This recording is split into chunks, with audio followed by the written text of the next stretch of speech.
Alors partons d'une constatation basique, les systèmes d'authentification sont opaques, peu efficaces et surtout tout sauf ergonomiques.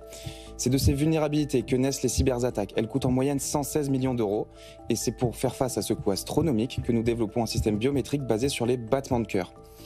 Le fonctionnement est simple. Vous portez un bracelet, il mesure votre signal cardiaque et le transmet à nos IA capables de certifier votre identité, permettant ainsi de déverrouiller bureau et PC. Un fonctionnement en toute simplicité pour protéger vos données et votre société, et celle de votre société. Nous avons déposé une demande de brevet. Notre système est scientifique puisque nous avons aussi plusieurs publications académiques. Nous cherchons actuellement 1 million d'euros pour nous financer. Nous avons plusieurs clients pilotes sur divers marchés où la cybersécurité et la simplicité sont des enjeux clés. On va citer par exemple la banque, l'hôpital ou l'armée.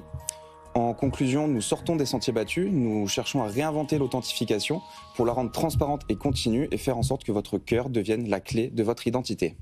Nickel Chrome, top, en 1 minute pile poil. Nous, on a Authentificator pour nos mails. Ouais. C'est pénible, ça énerve un peu, ça marche pas très bien. Il y a double Face ID. Ça marche bien. Non mais c'est hyper relou. Oh, mais c'est pénible. Double Face ID, le code, le machin pour des mails que, franchement, lisez mes mails, vous n'allez rien trouvé d'intéressant. Là, c'est ça typiquement que ça va remplacer. Voilà, par exemple, ça remplace ça. Vous dites que c'était pas efficace. Il y a 2 ans, Uber s'est fait attaquer, s'est fait hacker à cause de ça, justement. Donc on va remplacer ça, on va remplacer par exemple l'empreinte digitale. Aujourd'hui, ça se pirate assez facilement. J'ai vu une étude il y a quelques semaines qui est sortie où des chercheurs arrivent à refaire votre empreinte digitale avec le son de votre doigt sur le téléphone quand vous swipez. C'est vous dire à quel point c'est peu sécurisé. Ah bon ? Ah oui, ah oui, c'est une étude américaine qui commence. Ouais. Mais c'est quand même, globalement, la biométrie, ça fonctionne quand même globalement bien. La reconnaissance faciale, la reconnaissance des empreintes digitales.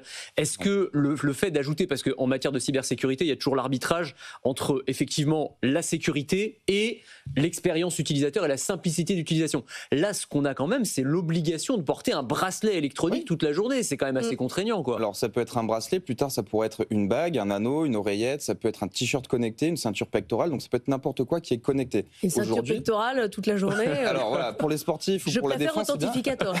Voilà, mais c'est-à-dire que par exemple pour le cas d'usage de la défense ou de l'hôpital, là par contre ils préfèrent avoir une ceinture pectorale plutôt que d'avoir des mots de passe, des cartes, etc. La reconnaissance faciale, quand vous portez un masque, ça ne fonctionne pas.